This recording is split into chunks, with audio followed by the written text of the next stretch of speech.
pour partager la parole de Dieu. J'aimerais juste prier avant la lecture, avant l'écoute de la parole de Dieu. C'est vrai que ce matin, je reviendrai sur la série que j'avais commencée sur les moyens de grâce.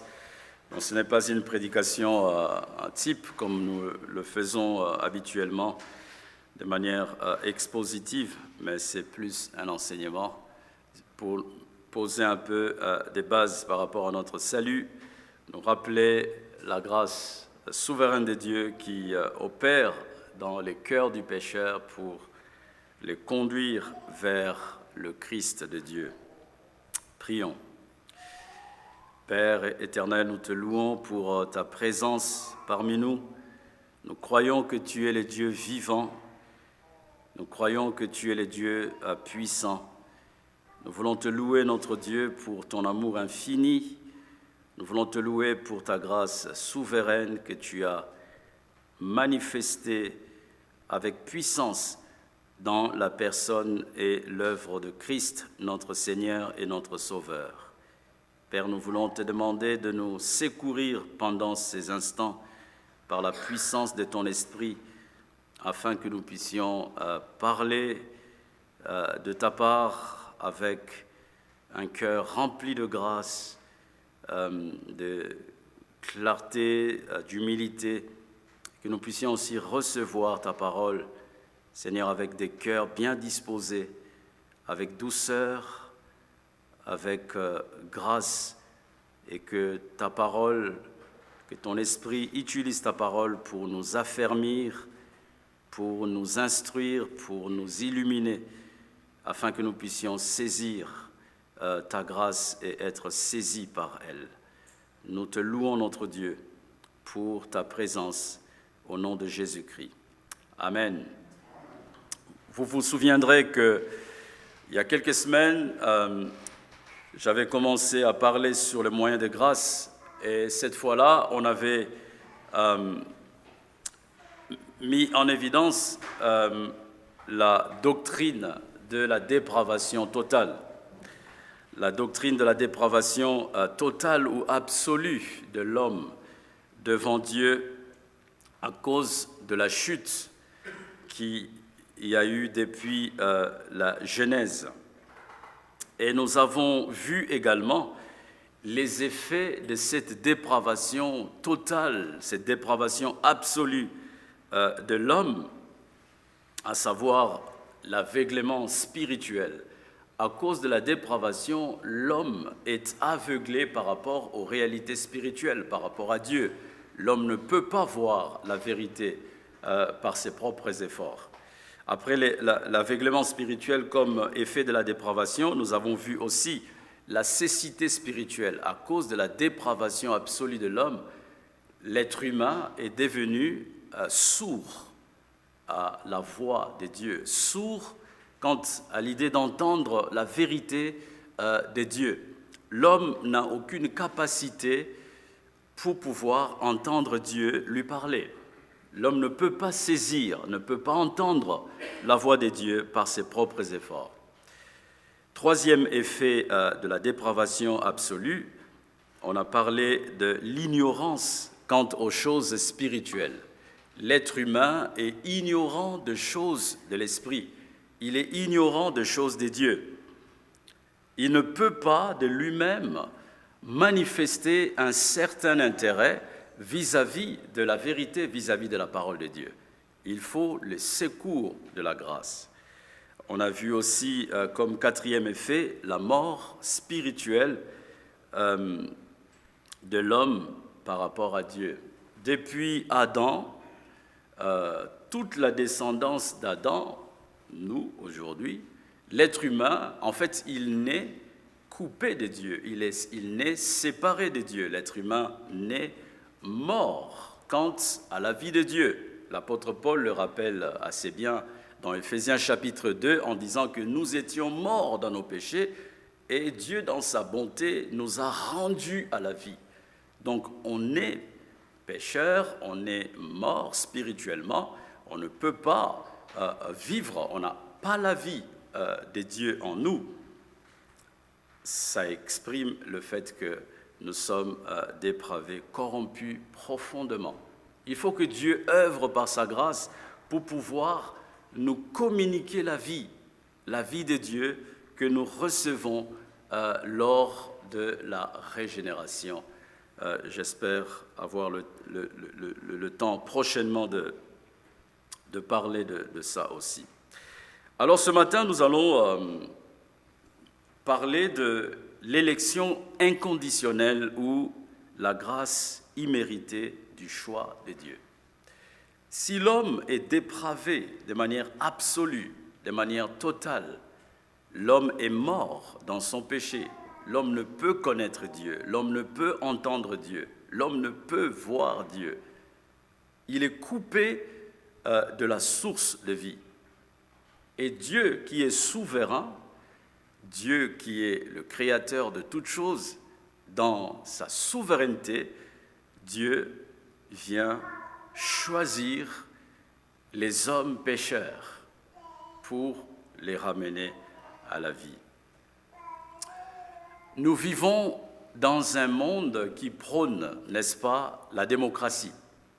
Dans le système démocratique de nos nations, de nos pays, on choisit ses dirigeants, l'homme a le choix de choisir ses dirigeants, et pour faire ce choix, l'homme met en évidence certains critères, il met en évidence certaines conditions pour pouvoir faire son choix. Mais dans le système théocratique, le système de Dieu, Dieu choisit de manière inconditionnelle, de manière souveraine et de manière libre. Ezra est en train de dire Amen à mon enseignement. Alors, j'aimerais vous faire une citation d'Abraham Bouffe, le livre que j'avais fait mention ici il y a quelques semaines, dont le thème est la puissance de la grâce. Abraham Bouffe dit ceci: « De nombreuses bénédictions découlent de la bonté de Dieu et de sa grâce souveraine. La première est l'élection. La grâce du roi de gloire se manifeste en premier dans le choix de Christ comme chef du salut. La grâce souveraine de Dieu, la bénédiction de la grâce souveraine se manifeste par l'élection, et cette grâce de Dieu s'exprime aussi en premier lieu par le fait de choisir le Christ comme étant le chef du salut. Dès avant la fondation du monde, alors que le monde n'était pas créé, alors que nous n'existions pas, Dieu, dans sa grâce souveraine, avait déjà choisi le Christ comme étant le chef de son peuple, le chef du salut. Excusez-moi, je reviens à la citation parce que j'ai vu certains étaient en train de prendre note. De nombreuses bénédictions découlent de la bonté de Dieu et de sa grâce souveraine. La première est l'élection. La grâce du roi de gloire se manifeste en premier dans le choix de Christ comme chef du salut et en lui de chacun de ceux qui allaient être sauvés en tant que membres de son corps. L'élection est donc le premier maillon de la précieuse chaîne du salut et la pierre d'angle dans le tissu étonnant du bonheur de l'homme. Il faut rappeler que le caractère et la condition de l'homme devant Dieu est que l'homme est totalement corrompu, comme nous venions de le dire. Il est, à ce titre, déplaisant aux yeux de Dieu. L'homme n'a rien d'aimable en lui, à propos de lui ou pour lui-même. L'homme est aussi incapable de faire quoi que ce soit pour changer sa condition ou son caractère devant Dieu. C'est cela l'idée de la dépravation. L'homme est mort, il est corrompu. Rien de bon ne peut venir de vous et moi, chers frères et sœurs. Nous n'avons rien à donner à Dieu. Tout ce qui peut venir de nous, ce n'est que de la pourriture. Cette idée, ça choque l'homme moderne qui voudrait apporter quelque chose à son salut. Mais l'homme ne peut pas changer son cœur. L'homme ne peut pas, comme l'image qui me vient à l'esprit, c'est les taches noires dans la peau du léopard. Le léopard est incapable d'enlever ses propres taches. Ainsi, l'homme ne peut pas s'échanger. Son cœur est entaché de la corruption de manière profonde, au point que l'homme n'a rien de bon. Nous n'avons rien de bon à donner à Dieu. Si l'homme est profondément dépravé, cependant Dieu, dans sa volonté libre et souveraine, a éternellement aimé et jeté son dévolu sur un certain nombre d'hommes déchus pour leur donner la vie éternelle. Je souligne l'idée de la volonté libre et souveraine de Dieu. De toute éternité, Dieu, dans sa volonté libre et souveraine, il a aimé et il a jeté son dévolu sur un certain nombre d'hommes qui sont déchus, dépravés, pour leur donner la vie éternelle. De toute éternité, Dieu a de façon inconditionnelle élu certaines personnes en les choisissant parmi une multitude d'hommes pécheurs.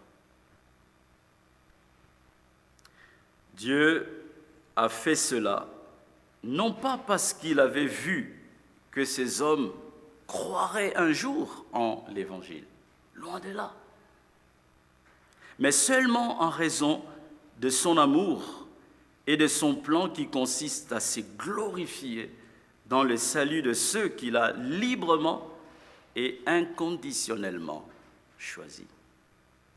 En fait, la gloire doit revenir à Dieu et à Dieu seul en ce qui concerne notre salut. Nous étions dépravés, chers frères et sœurs, morts dans nos péchés. Rien de bon ne pouvait venir de nous pour pouvoir contribuer à notre salut. Et Dieu, de manière libre et souveraine, dans son amour infini, il nous a aimés.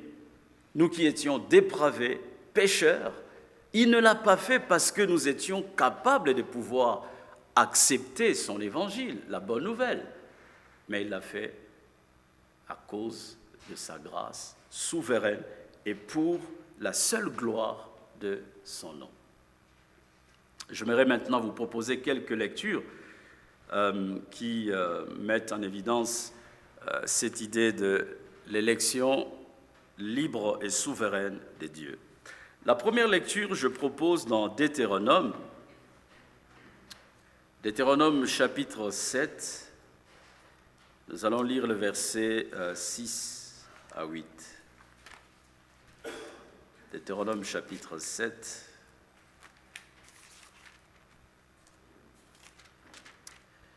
À partir du verset 6, il est écrit, Dieu parle au peuple d'Israël en disant « Tu es un peuple saint pour l'Éternel ton Dieu. L'Éternel ton Dieu t'a choisi pour que tu sois un peuple qui lui appartienne parmi tous les peuples qui sont à la surface de la terre. Ce n'est pas parce que vous dépassez tous les peuples en nombre que l'Éternel s'est attaché à vous et vous a choisi. En effet, vous êtes les plus petits de tous les peuples. Mais c'est parce que l'Éternel vous aime, parce qu'il a voulu tenir le serment qu'il avait fait à vos ancêtres, parce qu'il vous a fait sortir par sa main puissante et vous a délivré de la maison de l'esclavage, de la main du Pharaon, roi d'Égypte. Dieu rappelle aux Juifs que ce n'est pas parce qu'ils étaient meilleurs que les autres peuples, ce n'est pas parce qu'ils étaient en grand nombre parmi tout le peuple qu'ils ont été choisis de la part de Dieu. Mais si Dieu les a choisis, c'est parce que Dieu les a aimés, c'est à cause de son amour inconditionnel Cela ne dépendait pas de ce que les Juifs, le peuple d'Israël, avaient fait ou pas, mais simplement à cause de l'amour inconditionnel de notre Dieu et dans sa grâce souveraine. Le deuxième texte, c'est dans Éphésiens chapitre 1, le verset 4 à 6. Je commence quand même à partir du verset 3 parce que c'est une bonne bénédiction. Béni soit le Dieu et Père de notre Seigneur Jésus-Christ, qui nous a bénis de toute bénédiction spirituelle dans les lieux célestes en Christ. Et le verset 4. En lui, Dieu nous a choisis avant la création du monde pour que nous soyons saints et sans défaut devant lui, dans son amour. Dans Deutéronome 7, il avait été aussi question de l'amour de Dieu. Dans son amour, il nous a prédestinés à être ses enfants adoptifs par Jésus-Christ. C'est ce qu'il a voulu dans sa bienveillance pour que nous célébrions la gloire de sa grâce dont il nous a comblés dans le bien-aimé. Vous voyez? Donc tout dépend de lui. Il nous a choisis avant la création du monde pour que nous soyons saints et sans défaut devant lui. Il a fait dans son amour. Et la finalité, le but de cela, c'est pour que nous puissions célébrer la gloire de sa grâce dont il nous a comblés dans le bien-aimé, son bien-aimé, le Seigneur Jésus-Christ. Le dernier texte, c'est dans Actes chapitre 13, le verset 44 à 48.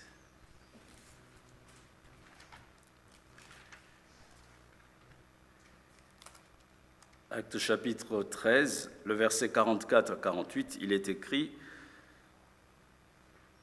donc Paul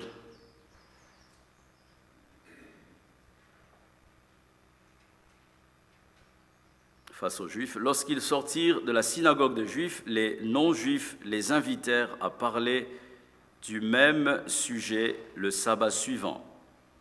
Quand l'assemblée s'est dispersa, beaucoup de Juifs et de non-Juifs pieux convertis au judaïsme suivirent Paul et Barnabas qui s'entretèrent avec eux et les convainquirent de rester attachés à la grâce de Dieu. Le sabbat suivant, je commençais au verset 42, c'était partie du verset 44. Le sabbat suivant, presque toute la ville se rassembla pour écouter la parole de Dieu. Quand ils virent cette foule, les Juifs furent remplis de jalousie et s'opposaient à ce que disait Paul. Paul et Barnabas leur dirent avec assurance, « C'était à vous d'abord que la parole de Dieu devait être annoncée, mais puisque vous la rejetez et que vous vous jugez vous-même indigne de la vie éternelle, nous nous tournons vers les non-juifs. En effet, tel est l'ordre que le Seigneur nous a donné. J'étais établi pour être la lumière des nations, pour apporter le salut aux extrémités de la terre. Les non-juifs se réjouissaient à entendre cela, ils célébraient la parole du Seigneur et tous ceux qui étaient destinés à la vie éternelle crurent. Tous ceux qui étaient destinés à la vie éternelle crurent. Dieu choisit de façon souveraine et libre.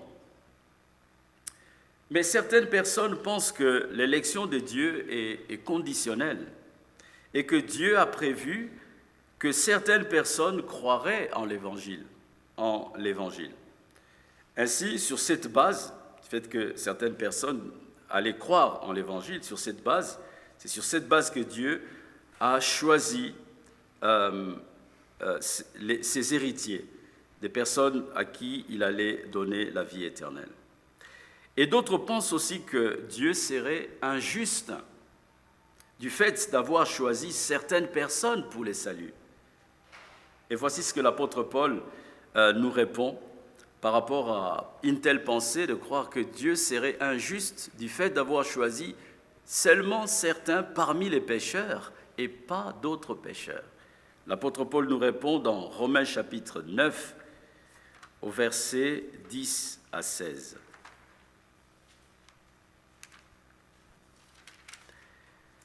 Romains chapitre 9, le verset 10 à 16, il est écrit « De plus, tel a aussi été le cas pour Rebecca, qui a eu des enfants d'un seul homme, notre ancêtre Isaac.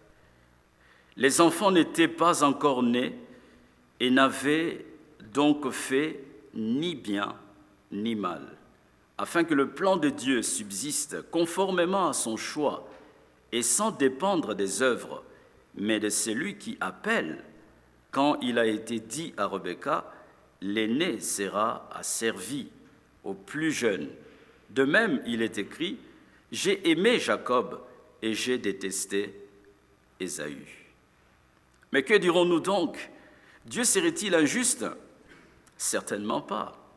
En effet, il dit à Moïse, « Je ferai grâce à qui je veux faire grâce, et j'aurai compassion de qui je veux avoir compassion. » Ainsi donc, cela ne dépend ni de la volonté ni des efforts de l'homme, mais de Dieu qui fait grâce. Rebecca était enceinte d'Ésaü et de Jacob. Ésaü et Jacob n'avaient fait ni bien ni mal, mais Dieu, dans sa grâce souveraine, il a jeté son dévolu sur Jacob, dont la vie, comme vous le savez, était une vie pécheresse. Et Ésaü aussi, qui n'avait fait ni bien ni mal, Dieu l'a carrément rejeté. Pourquoi? Nous ne savons pas. C'est la grâce et le choix souverain de Dieu. Ça peut paraître à notre yeux injuste, mais nous devons savoir, chers frères et sœurs, que Dieu n'est pas comme nous. Dieu est Dieu. Il est profondément bon dans sa nature. Il est profondément juste dans sa nature. Et tout ce qu'il fait est empreinte de justice, de bonté, de compassion, de miséricorde et de vérité. Il y a des choses qui peuvent nous dépasser, telles que cette doctrine de l'élection. Elle peut nous dépasser, elle dépasse notre imagination, notre intelligence, notre compréhension de se dire, mais Seigneur, qu'est-ce que moi j'ai fait pour mériter ton choix? Mais c'est la grâce souveraine de Dieu. Je mérite la colère de Dieu. Mais dans son amour, dans sa grâce souveraine, il m'a aimé et il m'a destiné à la vie éternelle. Je pense que cette doctrine devrait nous amener à une profonde humilité face à notre salut. De ne jamais croire que si Dieu nous a fait grâce de croire, quelque part, nous avons quand même été pas mal parmi les restes des hommes créés par Dieu. Dieu a pu certainement trouver quand même que j'étais pas mal par rapport à un tel. Loin de nous cette pensée. Rappelons-nous, chers frères et sœurs, nous sommes par nature dépravés, corrompus. Rien de bon ne peut venir de nous. Dans notre nature, nous ne plaisions pas à Dieu. Nous ne pouvions lui donner rien, parce que tout ce que nous pouvions lui donner était considéré comme étant de la souillure. Et maintenant, j'aimerais attirer votre attention sur ce que nous voyons, ce que l'évangéliste Jean, un des apôtres, nous présente dans son évangile concernant la doctrine de l'élection inconditionnelle, la grâce imméritée.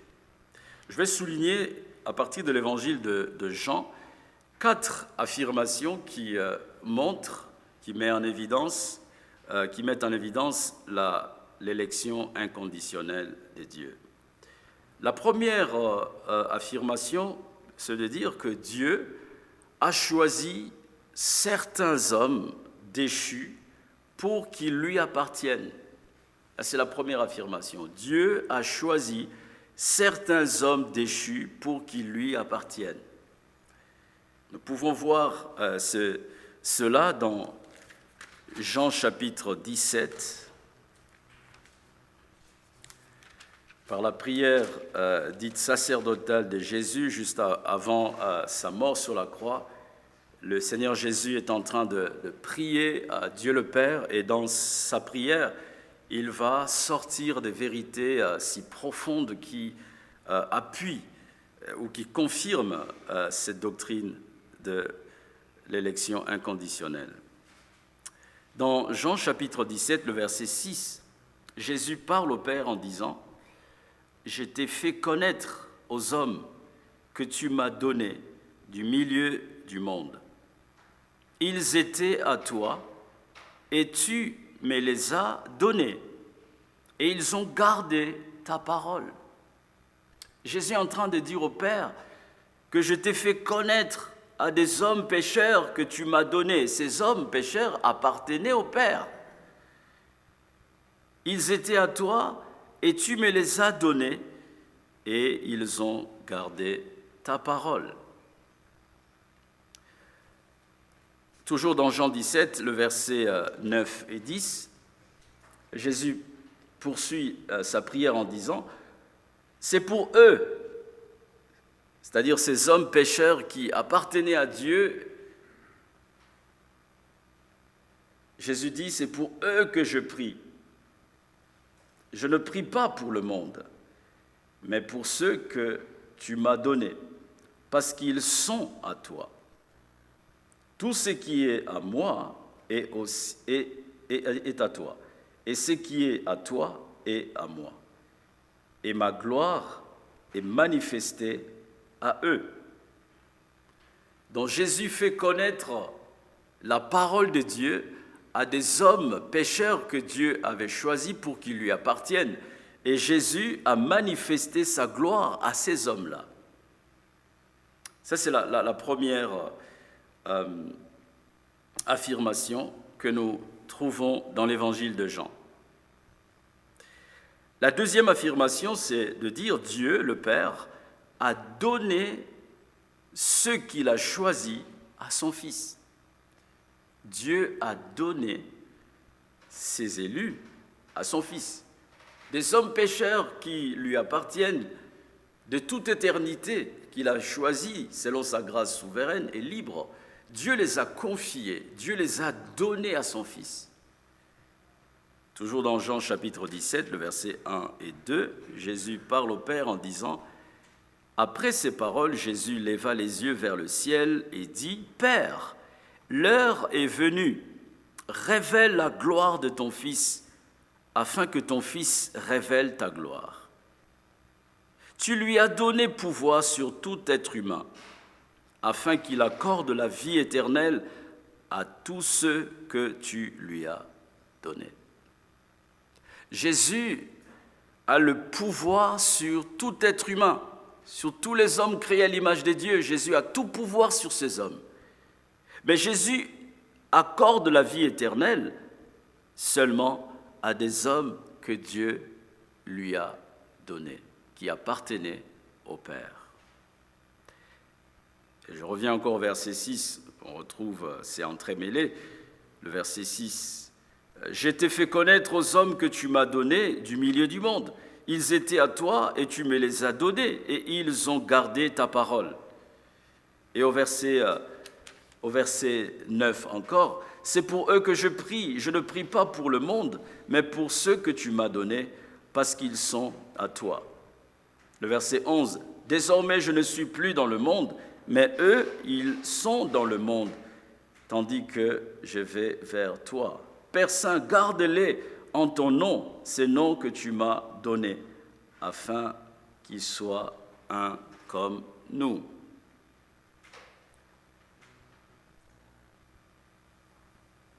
Et enfin, le verset 20 à 24, « Je ne prie pas pour eux seulement, mais encore pour ceux qui croiraient en moi à travers leurs paroles, afin que tous soient un comme toi, Père, tu as en moi, et comme je suis en toi, afin que eux aussi soient un en nous, pour que le monde croie que tu m'as envoyé. Je leur ai donné la gloire que tu m'as donnée, afin qu'ils soient un comme nous sommes un. Moi en eux et toi en moi, afin qu'ils soient parfaitement un, qu'ainsi le monde reconnaisse que tu m'as envoyé et que tu les as aimés comme tu m'as aimé. Jésus a prié pour les 12, les apôtres, et il a prié aussi pour tous ceux que les apôtres allaient faire connaître, allaient partager l'évangile. Donc Jésus a prié pour les apôtres et pour toutes les générations de croyants.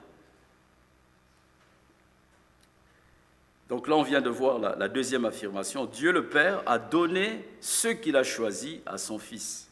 Et la troisième affirmation, c'est le Fils de Dieu s'est engagé à mourir pour les siens, ce que le Père lui a confié.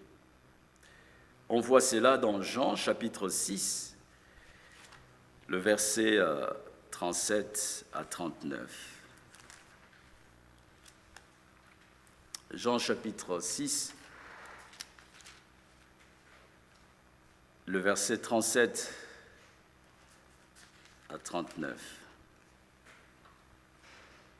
Le Seigneur Jésus parle en disant « Tous ceux que le Père me donne viendront à moi, et je ne mettrai pas dehors celui qui vient à moi. En effet, je suis descendu du ciel pour faire non pas ma volonté, mais celle de celui qui m'a envoyé. » Donc, cette volonté du Père qui m'a envoyé, c'est que je ne perde aucun de tous ceux qu'il m'a donnés, mais que je les ressuscite le dernier jour. En effet, la volonté de mon Père, c'est que toute personne qui voit le Fils et croit en lui ait la vie éternelle, et moi, je la ressusciterai le dernier jour. Le deuxième texte, toujours dans Jean, le chapitre 10, le verset 11. Jean chapitre 10, le verset 11.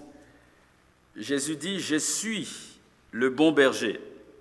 Le bon berger donne sa vie pour ses brebis. » Jésus est en train de dire qu'il a donné sa vie seulement pour ses brebis. Jésus n'a pas donné sa vie pour les boucs, pour ceux qui ne sont pas brebis du Seigneur.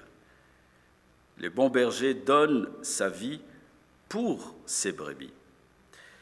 Et puis, toujours le chapitre 10, le verset 17 et 18, Jésus parle, il dit « Le Père m'aime parce que je donne ma vie pour la reprendre ensuite. Personne ne me l'enlève, mais je la donne de moi-même. J'ai le pouvoir de la donner et j'ai le pouvoir de la reprendre. Tel est l'ordre que j'ai reçu de mon Père. » Ces paroles provoquèrent de nouveau une division parmi les Juifs.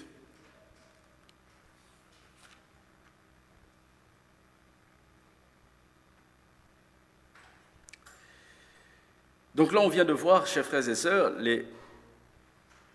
l'affirmation selon laquelle le Fils de Dieu s'est engagé à mourir pour ses brebis. Jésus s'est engagé à mourir pour les siens, les hommes et les femmes que le Père lui a donnés de toute éternité. Mais ce qui reste un mystère pour nous, c'est que ni vous ni moi ne connaissons les brebis ou les élus du Seigneur. Nous ne les connaissons pas d'avance, en fait. Nous découvrons les brebis du Seigneur par la capacité que le Père leur donne d'entendre la voix du Fils et de venir à lui. Mais on ne connaît jamais les brebis du Seigneur d'avance. On peut avoir des idées préconçues du genre si je prêche l'évangile à une telle personne, la personne refuse d'entendre l'évangile, ça veut dire que cette personne n'est pas un élu de Dieu. On n'en sait rien. Il y a des personnes qui ont capituler aux pieds du Christ à quelques secondes de leur mort. Il y a des personnes à qui Dieu a attiré à lui quelques instants après la mort. Souvenons-nous du brigand sur la croix. Ils étaient deux et les deux insultaient le Seigneur Jésus. Et l'un, par la puissance de l'Esprit, il a pu se ressaisir et comprendre qu'il était un pécheur. Il a dit au Seigneur Jésus, « Seigneur, souviens-toi de moi quand tu reviendras. » Et Jésus lui dit, « Aujourd'hui, tu seras avec moi au paradis. » On pouvait dire, mais quand ces deux brigands étaient en train d'insulter les seigneurs, on pouvait dire, mais ces deux-là sont des cramés, hein. Ils ne pourront jamais venir au Christ. Quelques instants avant la mort, Dieu le Père avait choisi cette personne et Dieu le Fils l'a attiré. Quatrième affirmation, Dieu a aussi donné aux élus le moyen par lequel la vie éternelle leur est garantie. Non seulement Dieu les a choisis, non seulement Dieu a confié ses élus à son Fils, non seulement le Fils s'engage à mourir sur la croix pour les élus du Père, et Dieu le Père garantit aussi le moyen par lequel ces élus doivent venir à la vie et le moyen pour garantir leur vie éternelle, donc la finalité de leur vie. Donc en quelque sorte, la vie que le Père donne à ses élus, cette vie ne peut pas se perdre parce que Dieu l'a garantie. Le Fils a payé, il s'est engagé, il s'est donné, il a donné sa vie pour que ses élus aient la vie éternelle.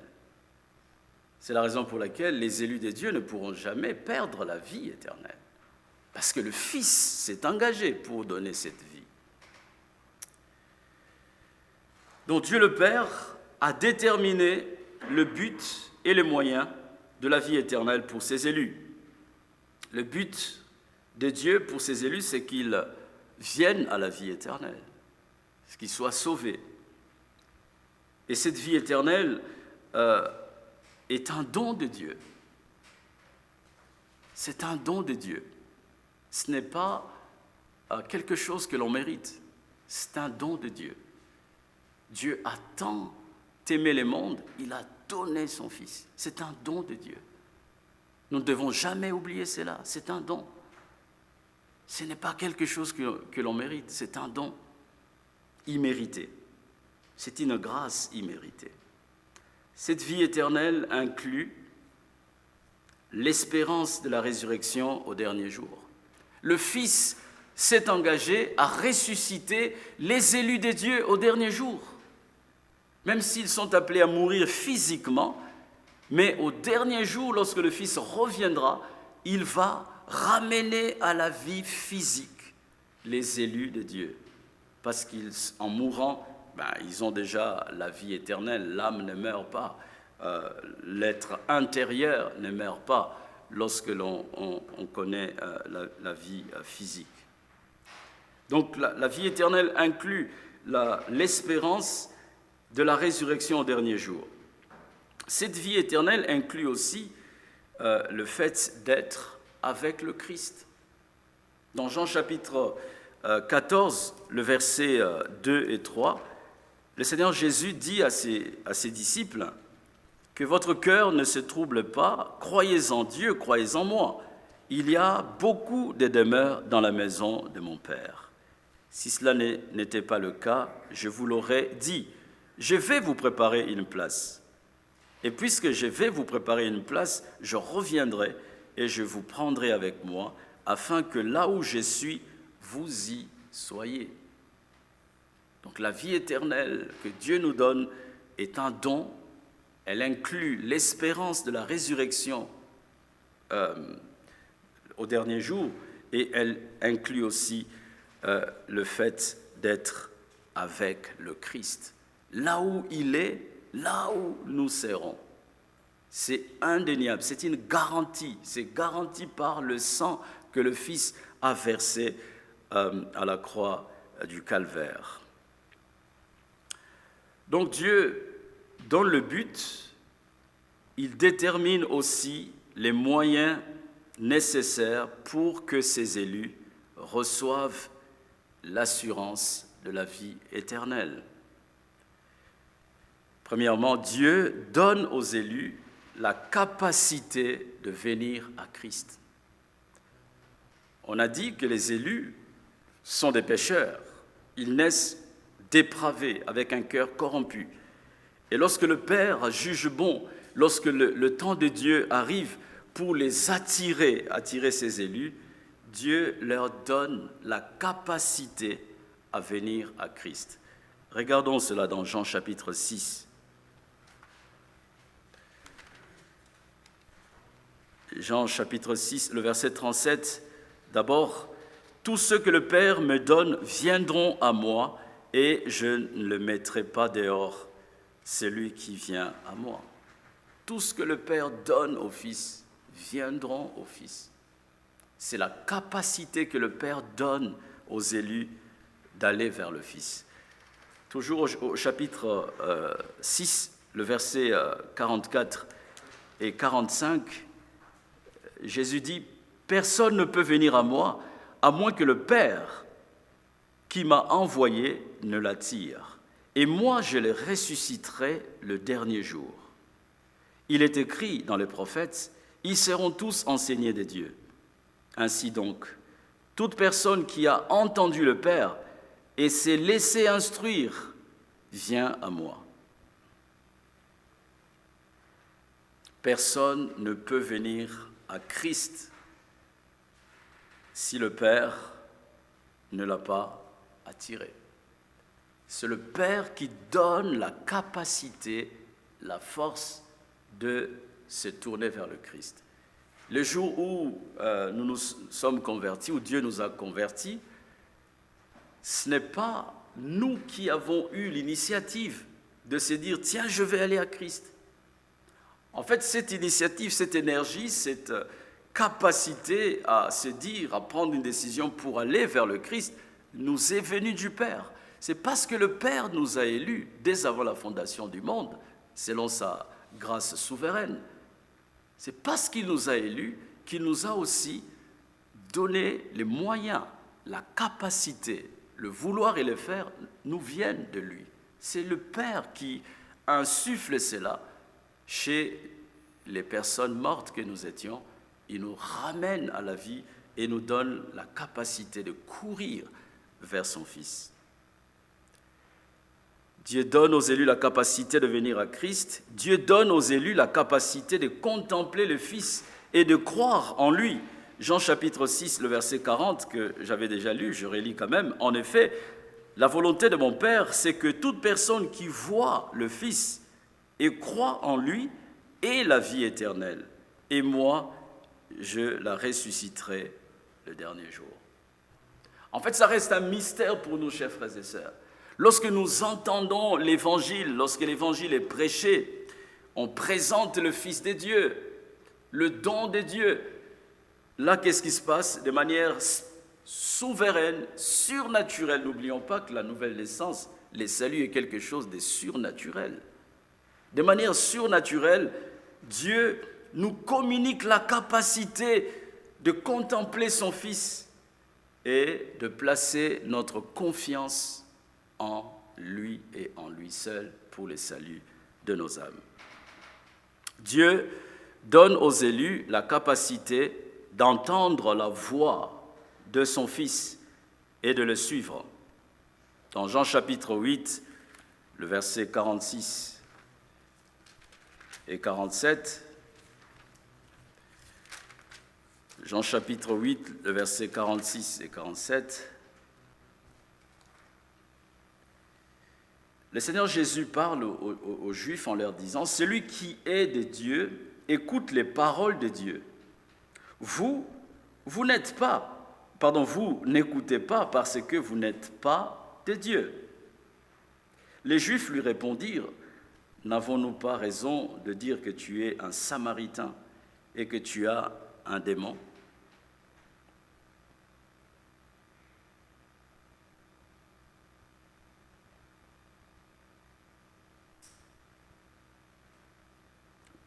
Je n'ai pas lu le verset 46. Qui de vous me convaincra de péché si je dis la vérité? Pourquoi ne me croyez-vous pas? Celui qui est de Dieu écoute les paroles de Dieu.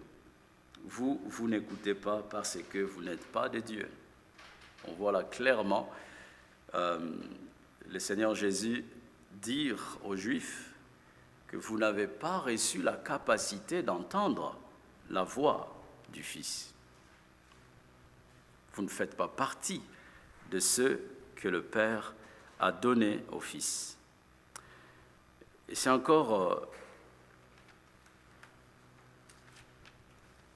explicite aussi dans le chapitre 10, le verset 26 et 27. Jean chapitre 10, le verset 26 et 27, il est dit, le Seigneur Jésus dit, je commence au verset 25, parce que là ça commence par un « mais ». Jésus leur répondit, « Je vous l'ai dit et vous ne croyez pas. Les œuvres que je fais au nom de mon Père témoignent en ma faveur.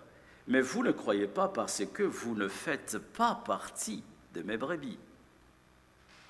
Mes brebis écoutent ma voix, je les connais et elles me suivent. » Ah, ça a dû être une bombe pour les Juifs.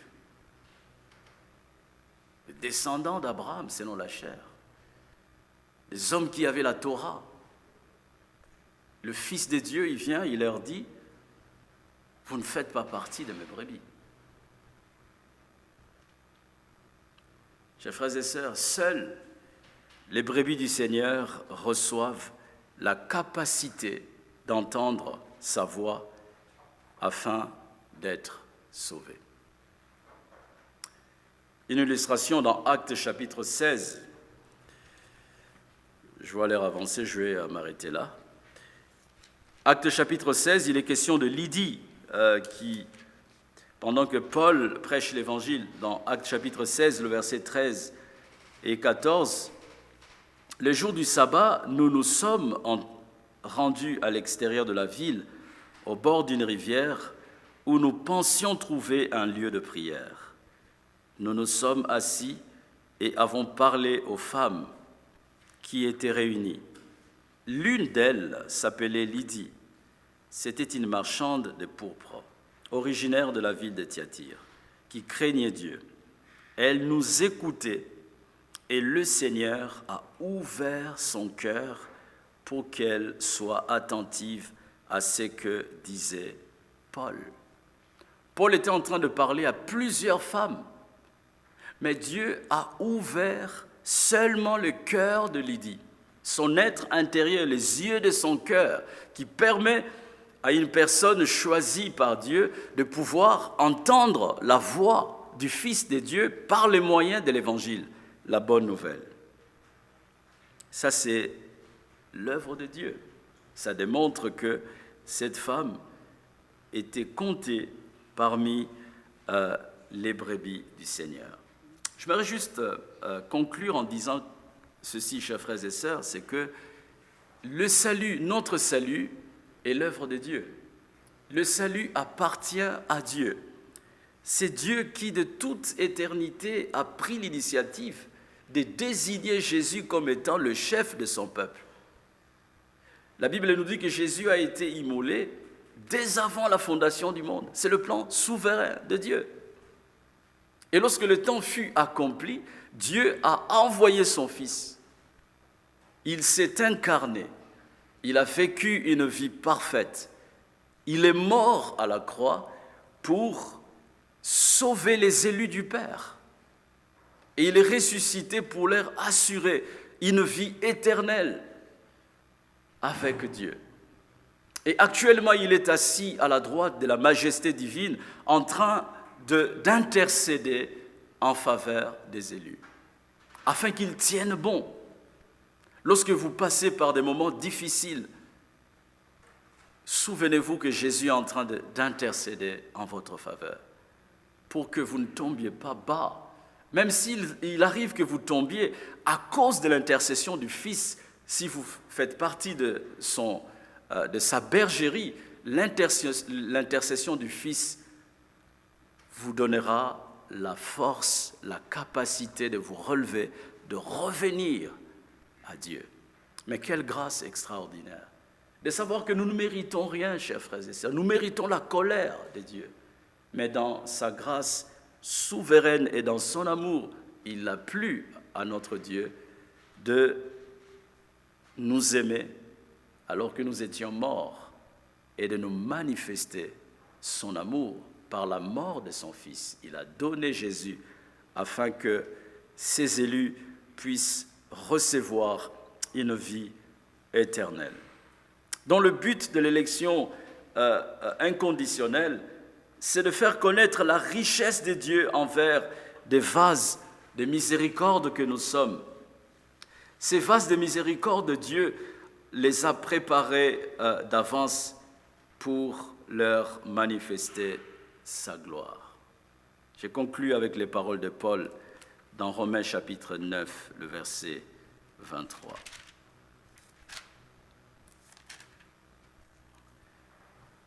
Et que dire s'il a voulu faire connaître la richesse de sa gloire envers des vases de compassion qu'il a d'avance préparés pour la gloire.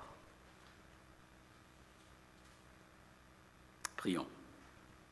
Père, merci infiniment pour l'élection inconditionnelle. Nous étions morts dans nos péchés. Mais à cause de ton amour infini, à cause de ta grande bonté, tu nous as rendus à la vie. Ta parole déclare que c'est par la foi que nous sommes sauvés, c'est par la grâce que nous sommes sauvés au moyen de la foi.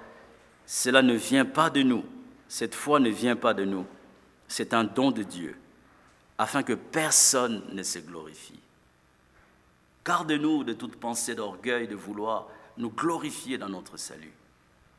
Mais donne-nous, Seigneur, un cœur rempli d'humilité pour que nous puissions à chaque instant te rendre gloire. Nous voulons glorifier la gloire de ta grâce souveraine. Et donne-nous aussi, Seigneur, l'humilité pour pouvoir partager l'Évangile de manière claire. Et donne-nous la persévérance de le faire et la compassion pour prier en faveur des hommes pécheurs, parmi lesquels, notre Dieu, tu as jeté ton dévolu à cause de ton amour. Que cette parole, Père, puisse nous amener à te rendre gloire pour ton plan éternel. Mais garde-nous, Seigneur, de ne pas faire partie de ceux qui pourraient contester ton plan éternel. Garde-nous de cet orgueil. Donne-nous un cœur rempli d'humilité et de grâce pour accepter, notre Dieu, ta parole avec un cœur rempli d'humilité. Que ton nom soit glorifié, notre Dieu, au nom du Seigneur Jésus. Amen.